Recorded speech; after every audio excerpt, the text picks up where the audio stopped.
Phone reps of Reddit, what is the best thing anyone said while they thought they were on hold?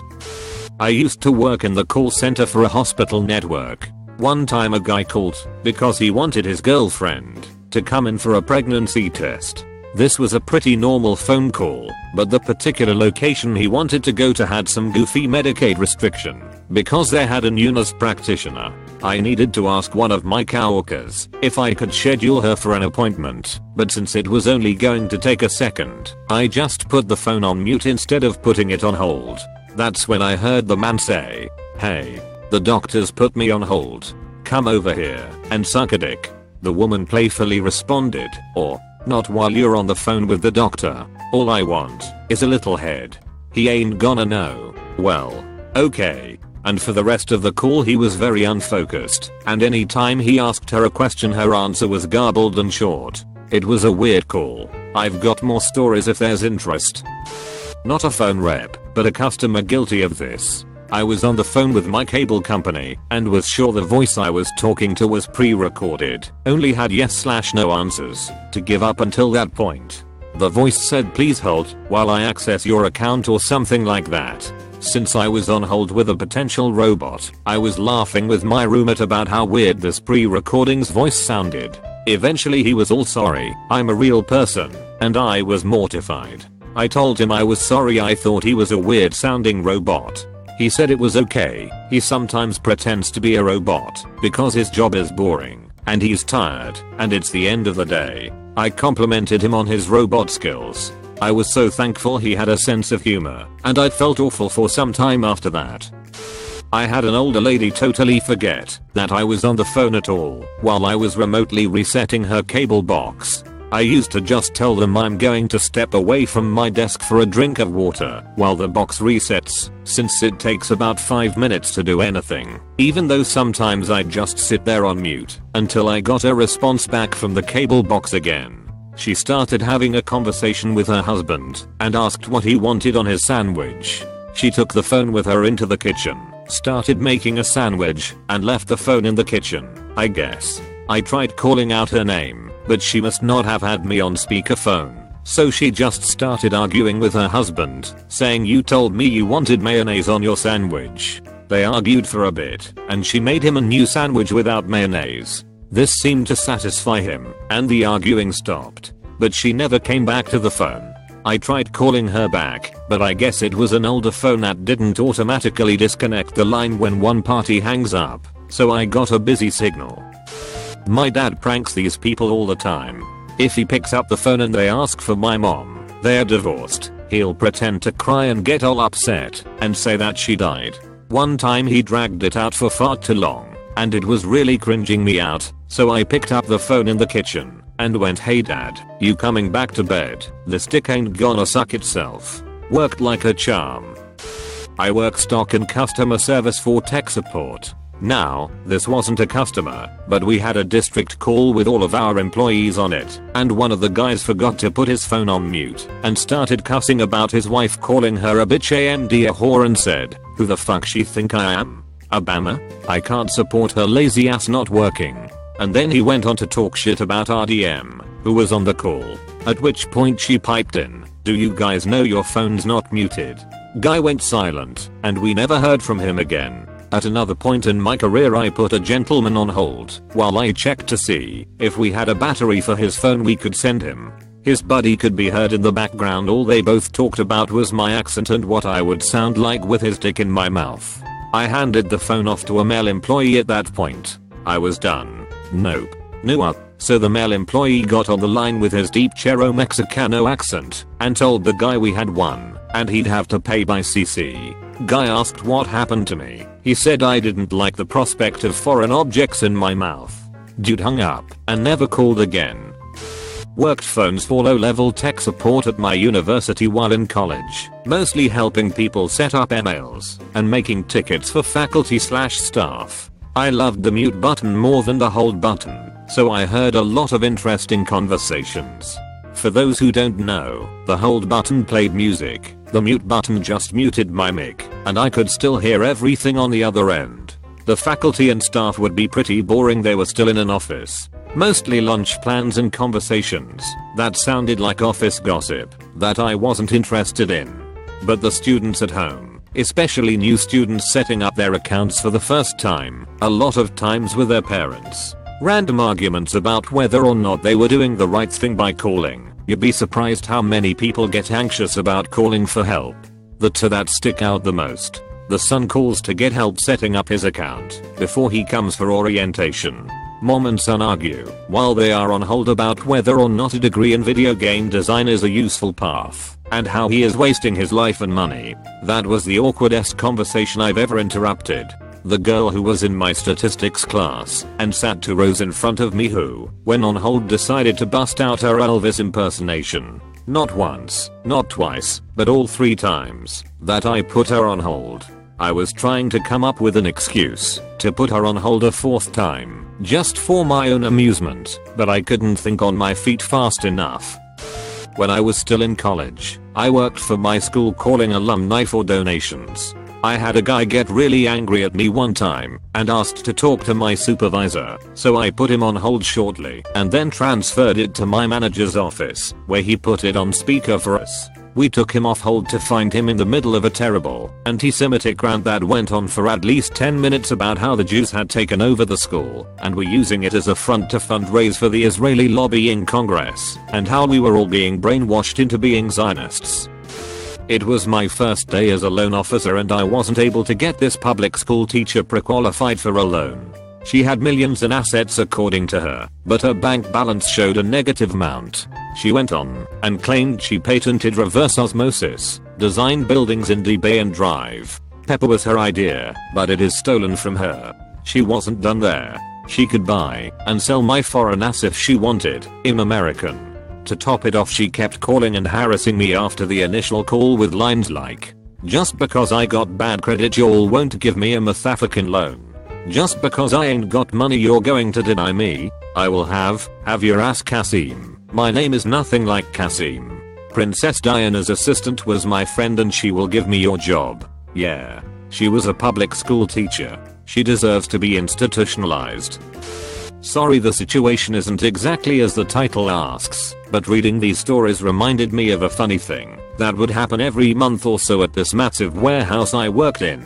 The warehouse was ridiculous. Over 500,000 square feet of space, 50 plus guys picking orders, lots of traffic.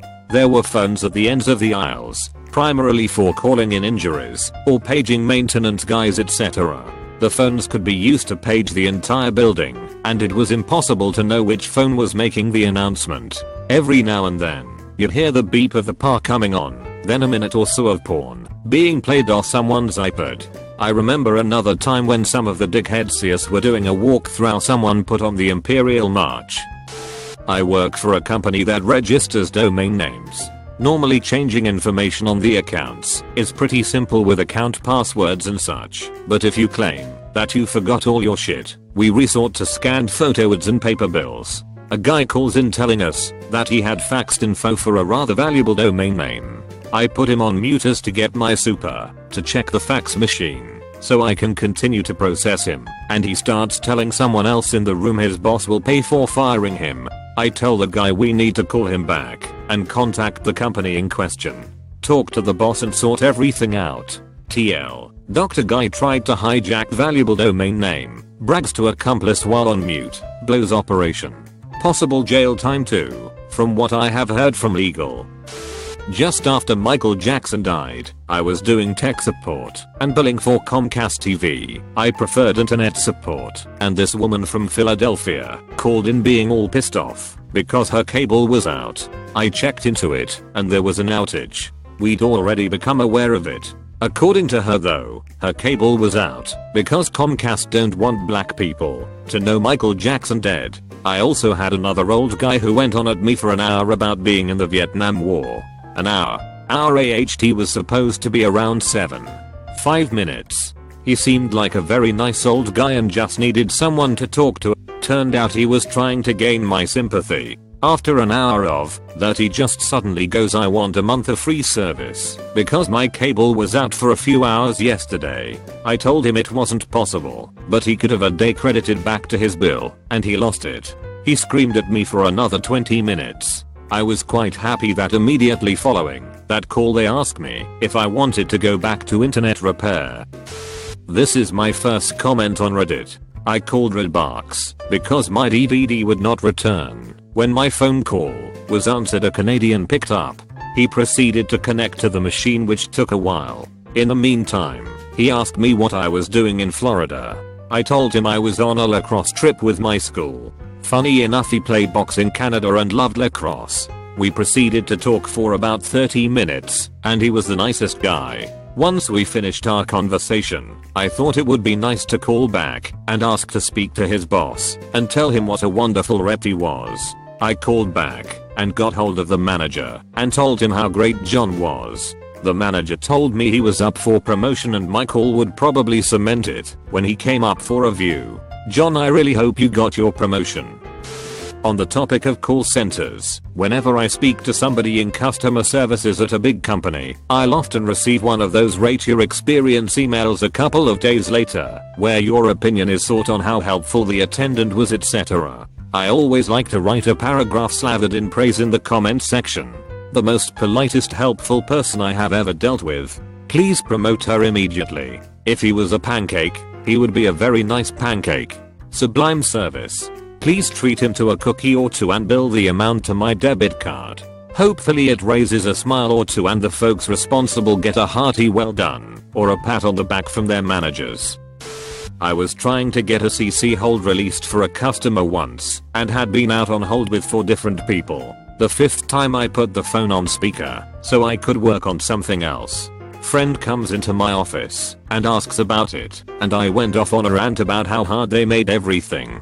Ended the rant with, I hate these fucking banks. From the speakerphone I hear a quiet voice say, we hate you too, sir. Shocked, I said, what? And the voice goes, I said, we hate your dumbasses too, sir. I was so startled I hung up the phone, but I always wanted to buy that guy beer for sticking up for himself. He was right and I owe him an apology. February 18th, 2001. I too worked that shitty job so many of you did as a beggar for alumni donations in my college my junior year. A number auto-dialed, and as the screen pops up with the info I ask for the gentleman of the house as his lovely wife had answered. As I'm waiting, not technically on hold, I hear crying. Yes, adult man cries. The man gets on the phone and I start my spiel, and I hear sniffles, and then do you know what just happened? How dare you call here at a time like this? I'm thinking, oh snap, was there an assassination? Did the Pope die? Nope. The man proceeds to tell me they learn had just died in a race and only the devil would call and beg for money at a time like this. Yeah, so the job states I'm not allowed to hang up on an alumni ever, for any reason. So I sit and listen to what seemed like a never-ending rant/cry on the death of the intimidator, and this guy was angry at me for calling, after which he proceeds to hang up on me. You can possibly guess I went to college in NC. I once had a policeman on mute while doing a rate plan analysis for his account. He was apparently on duty, which I didn't realize until I heard sirens. Then the following conversation. Cop, stop the car. Stop the car. Then a female's voice, sounding completely wasted. You want me to stop? Cop, yes, I told you to stop. Drunk woman, okay. What's going on? Cop, license and registration please. Drunk woman, fumbling noises, here you go. Cop, what is this? I need your driver's license. Drunk woman, you need what? Cop, your driver's license. Drunk woman, you mean something with my picture on it? Unfortunately the cop hung up about this time. I really wanted to continue to listen. I've been a professional phone jockey for right along, and during my time I've been a manager, supervisor, SME, or CAM in almost all of them, so I've heard mine, and a lot of others. Here are some of my favorites calls that fit this category. Had a young teen cry about breaking her monitor, and eventually we pieced together, with her comments on hold, that she had accidentally set a big naked black man as her desktop background, and had broken the monitor by clicking on it. By clicking, I really mean slamming it with her mouse over and over till it stopped working. I felt bad. When her dad finally buys a new monitor, there is still going to be a big, dancing, naked black man on his desktop. After moments of trying to determine how far along a customer was to getting online and having no intelligent communication with the customer whatsoever, I placed them on hold to renegotiate my tact. I overheard the customer ask someone else quietly if I was ever going to instruct them to take it out of the box. I have heard people volunteer that they are willingly trying to defraud the vehicle manufacturer that I worked for easily over 100,000 because they were underwater. I have heard a manager tear into a customer to the point of unacceptable, where I just documented and sent everything to his manager and his manufacturing rep. He had set the phone down and forgot to mute, or didn't have one. I've had both the customer and manager on 2 different lines, and the customer speak nicely to me and then mute me and cuss out the manager. Then he would come back to the phone and complain about how he was being treated in the dealership by the employees. It stopped once I informed him that I could hear what he said through the employee's phone several rooms over. I have heard customers threaten to burn down a dealership and harm the workers inside, and have participated in a situation where a customer had killed himself, gunshot, and one where no one was hurt, but the customer walked into a showroom and doused himself in gasoline and is holding a lighter. Wasn't really on mute, but was either involved with the customer or employer speaking about said issue as it happened. And the phone quickly got set down in both situations, leaving me nothing else to do but listen. The gun one I couldn't really hear until the service manager came back and told me and explained quickly he had to call the cops. The gas one was pretty audible.